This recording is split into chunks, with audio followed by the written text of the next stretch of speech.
A wedding celebration turned into a heartbreaking tragedy in Odisha's Dhenkanal district after a lightning strike hit a barat on Friday. The wedding procession was travelling from Chandrasekhar Prasad village under Sadar police limits to Ranja village.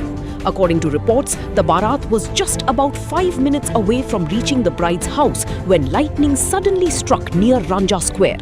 The procession was filled with music, dancing and celebrations when the unexpected lightning strike created panic among the wedding party. In the incident, 52-year-old Amin Behra of Koilipangi lost his life on the spot.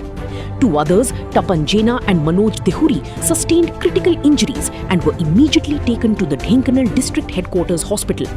As Manoj Dehuri's condition remained critical, he was later referred to Cuttack for advanced treatment.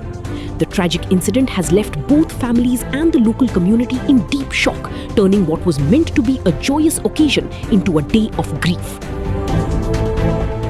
बाहागर आमर चंद्रशेखर प्रसाद भापुर आसला जाइलु ढेंकाल रंजा को आसलु आम जो बंधुक बाहागर हठात प्रोसेसन सरिया को 10 minute 5 minute बाकी से समय हठात वज्रपात 3-4 थर वज्रपात है गोटे आमर जो बंधु मैंने आसते बाहागर आसते मारला जड़े तो मेडिकल पहुँचला जड़े मृत आउ जड़े आडमिशन होगी आउ जन रेफर कर कटक मात्र 3 जन 4 जन मारी 3 जन भल अच्छा जड़े मृत आम